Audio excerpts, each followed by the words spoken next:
Hello everyone, welcome back to the second lecture of week 11. In the first lecture, we have seen that different integral with the formal definition of mathematical definition of from a to b and so on. Here we will look at different integrals as the sum of the indefinite sum of the terms. So, the different integral in the first lecture was the antiderivative, treated as the antiderivative of a function. Here we will see as the limit of a sum, right. So, with some examples we will cover this topic. Now, before starting of this lecture, can you imagine that xy plane is given and one of the quarter of the circle has been given, right. So, this is something a function which is y equal to 1 minus x square is given here. I want you to look at this structure of this function. This function is this one, and if I treat this integration and how I can evaluate this different integral from 0 to 1. So, from 0 to 1 there is nothing to be do, but in the first step we have to find out that this is the rectangles, right, and thus evaluate it as the area enclosed by those rectangles, because area is always invented with the rectangles as well. Now, if I divide this 0 to 1 at the 1.0.5 and taken out the rectangles, then these area which are contributing here, as you can see this one, these area the extra one, here these area also become the extra one, right. So, now doing the same thing and dividing this limit 0 to 1 in a more and more points, something like infinity, it will now looks like that the extra one here, see, the extra area is now going to be inside of this one, right. So, that means we approximate those area by looking at limit of sum, and that is why we are approximating these different integrals as limit of sum. So, what will be the mathematical definition? So, let f(x) be a bounded and single valued continuous function defined on a closed interval a b, where a and b being both finite quantities and b is greater than a. So, we have given a to b here, a closed interval. Let here it is given here, right, b is equal to xn, and then we have divided this a to b in n1 and x1, x2, xr and xn. So, xn is treated as cap b and x0 is equal to a. So, how many strips there are? There are many n strips, as you can see here. So, we will divide the interval ab into n number of subintervals by the points of subdivision x0a to x1, x1 to x2, x2 to x3 and so on, right. And in such a way that a is less than x1, x1 is less than x2 and so on. So, xn equal to b will be the greatest one. The subdivision of this interval ab in this way is called the partition of the interval, and we write xr minus 1 equal to delta r, where r equal to 1 to 2n. So, now the length of the subinterval is nothing but delta 1, delta 2, delta 3 and so on. The greatest length of the subinterval is called the norm of the partitions. So, this is the norm of the partition, right. Which one? The greatest one. So, who among the delta I, the maximum delta I, right. So, that will become the norm of the, we shall denote by NP of the norm and P for the partitions. Let epsilon r be any arbitrary point in the subinterval xr minus 1 to xr, right, r equal to 1 to 3 to n. We form the sum, S can be written as x1 minus x0 into f epsilon. You can go through the function here, and let us say this is the x1 here, this is the x1 here, this is x2 here. So, what we are looking for? We are looking for this height, this length. So, this is equal to x2 minus x1, right, and this height. How much the height we can took this one? That is f epsilon r, right. So, that is what we are doing, f epsilon 1, x2 minus x1 equal to f epsilon 2 and so on. And what was the epsilon r? Epsilon r be any arbitrary point in the subintervals. So, now taking this since function is continuous in those subintervals, taking any arbitrary point epsilon r is okay, is suitable or is defined. And similarly, xn plus xn minus of xn minus 1 into f epsilon 1. x1 minus x naught is nothing but delta 1. F epsilon is written there. x2 minus x1 is delta 2 and so on, right. xr minus xr is delta r. xn minus xr equal to delta n. So, this can be written as summation r equal to 1 to n delta r f of epsilon r, right.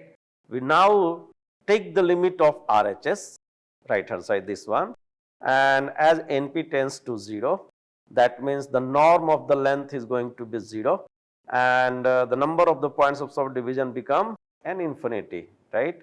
So, as you can see here, the how much I will took this the 0 length. So, it is only possible when we took the n infinite numbers, n tends to infinity, and that is the idea.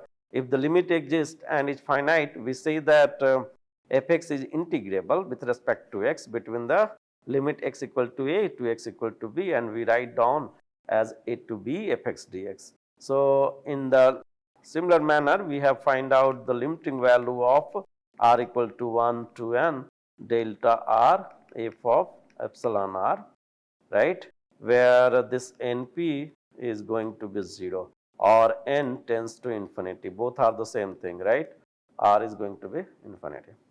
So, this is the formal definition of the different integrals as limit of sum.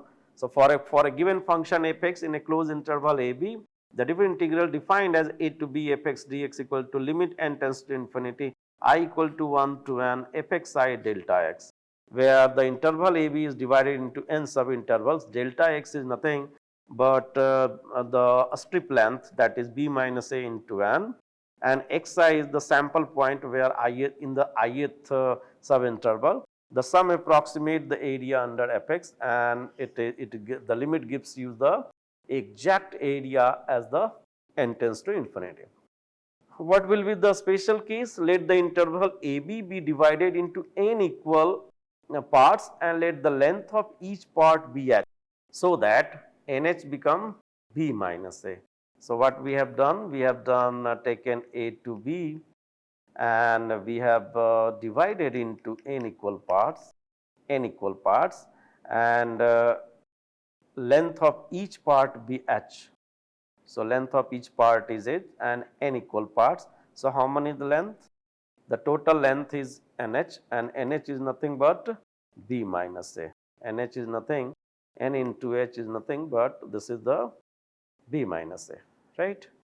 So, that can be written as a to b fx dx is equal to b minus a into limit n tends to infinity 1 divided by n fa plus fa plus h plus fa plus 2h fan plus nh, right. Or you can, since b minus a equal to n into h, and n will cancel out, you can have that h inside of this one, and this will become a to b fx dx, n is the cancel out from here, right. So, h is the coming out and h tends to 0, fa plus h, fa2 plus h, fa plus nh, and here a and a plus h and all those are the points of division obtained when the interval AB is divided into n equal parts, h being the length of the subintervals, each of the subintervals, right. So, what we have done? We have a to b taken and we subdivided into equal parts, n equal parts, and each of the length is h. So, n into h will be the total length of this interval, and the whole function a to b fx ds can be now written as fa from this one, then f of a plus h this point, a plus of 2h this point, a plus of 3h is this point, and here a plus of n into h, right. So, going this one, using this formula, we can find out the limit as the the integration as the limit of sum. So find the different integral 1 to 2 x dx as the limit of sum. How we can do this? We have to remember this one, that a to b f of x dx is equal to b minus a into limit of 1 beta n into f a plus of f a plus h plus of so on plus of f a plus n h, right, where h is nothing but b minus a by n. Put those values. How much the value of b minus a? B minus a is equal to 2 minus 1 by n, right. So this will give you 1 by n. So h is equal to 1 by n. So that means or b minus a equal to 1. So 1 to 2 x dx can be written as limit n tends to infinity 1, b minus a equal to 1 here, 1 beta a, f a that means 1, f b that means 1 plus of h, that is 1 plus 1 by n, f 1 plus of n minus 1 into n. So this will be your answer, right.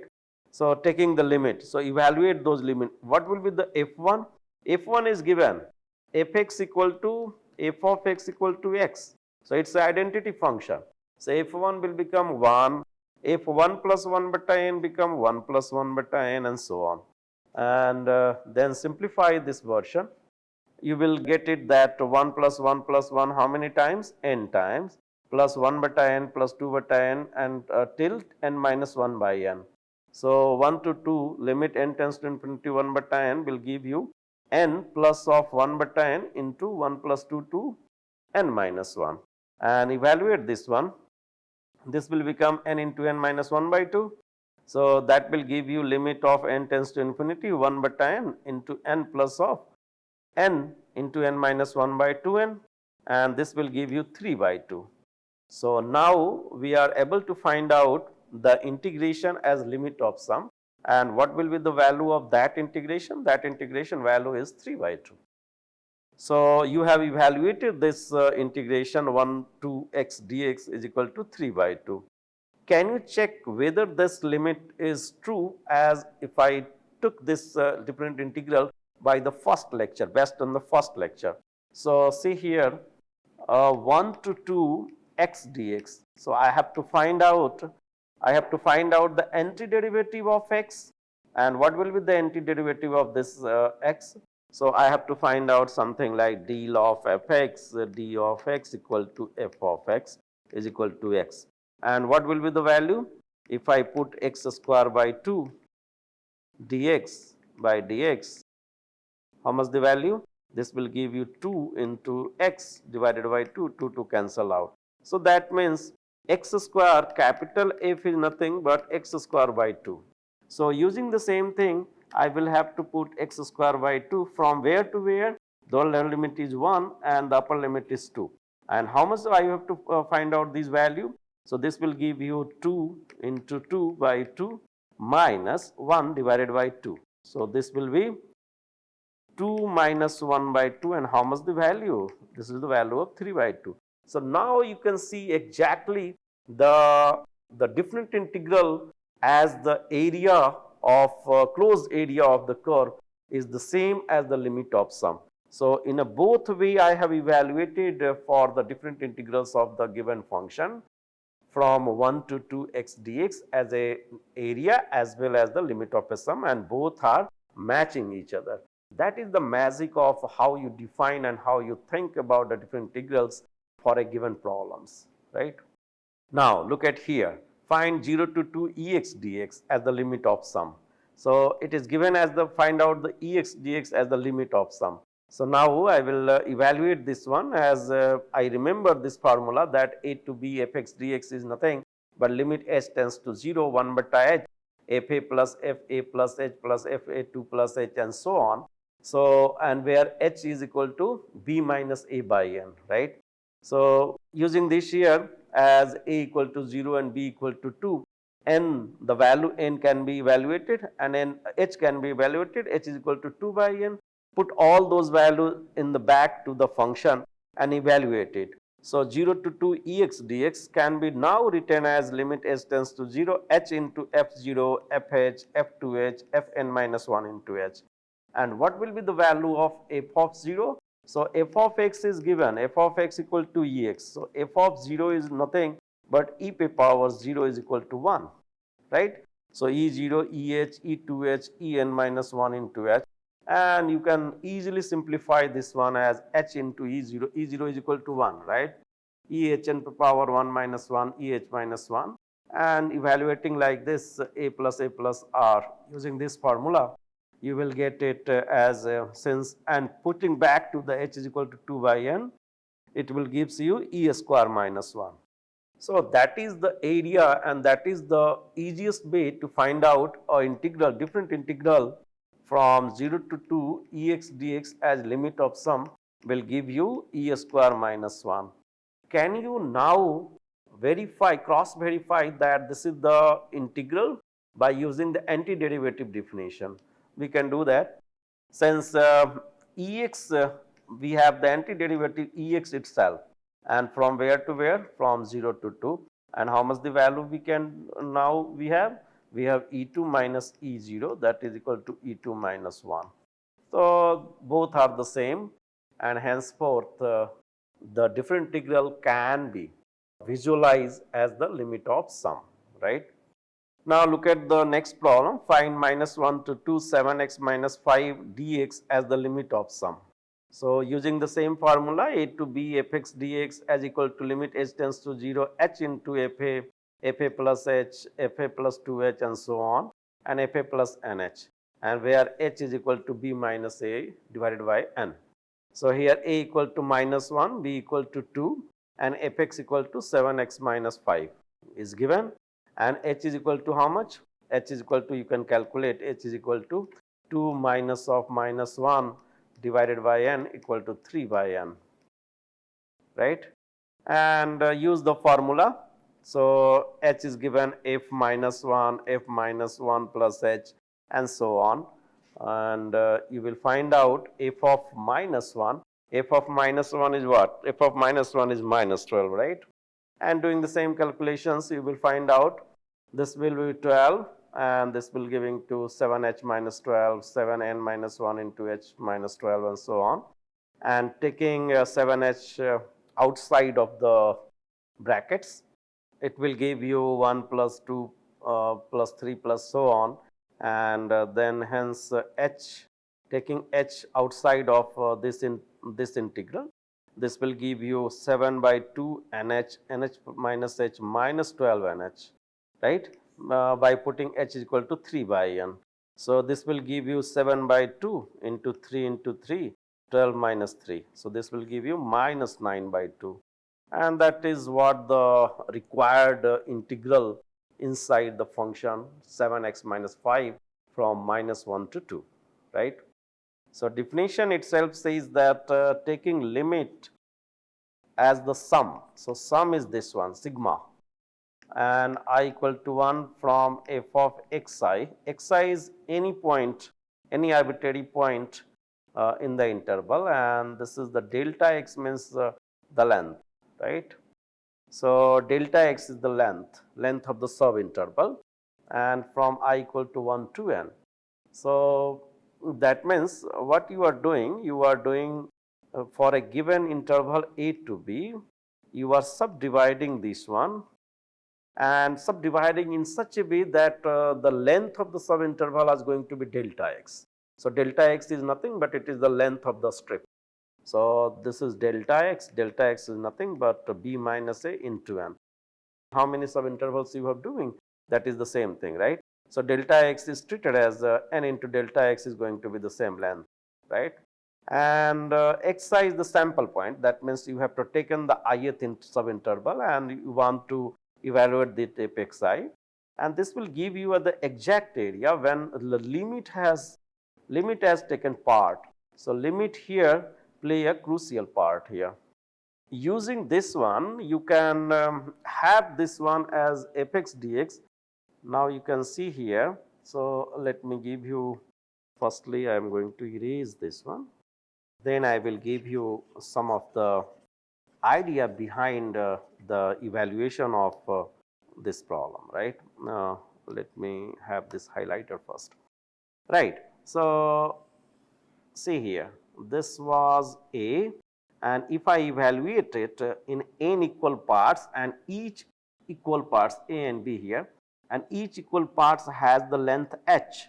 So, this point become A plus h, the next point become A plus of 2h, and the next point become A plus of 3h, and so on. And what the points this will become? This point become A plus of nh. A plus of nh is nothing but B. Now, as we have this formula, so f of A is here. So, f of A and this B minus A divided by n is h, right? So, that means I am targeting my whole, as you can see here, this one. I am targeting this one as one of the integration. Again, I am targeting another one as the one of the integration, and so on. So, function are changing with respect to the h. Function are changing with respect to the h. So, function are respecting, that is why I have to evaluate f at the point A at A plus h, A plus of nh, right? And if I do this one, this is nothing but this is the area enclosed, I mean the length, the function is the height. So, height enclosed in that strip. So, and B minus A was the length. So, taking the limiting of those heights, and this B minus A is nothing but it's look like exact area enclosed in that curve. So, that is how you can interpret your different integral as limit of a sum. I believe that this will be going to be a good addition in your concept of the different integral, as you always have learned different integral as the antiderivative, but sometime you need to show that this different integral can be as a limit of sum. So, just go and practice it one, and thank you so much.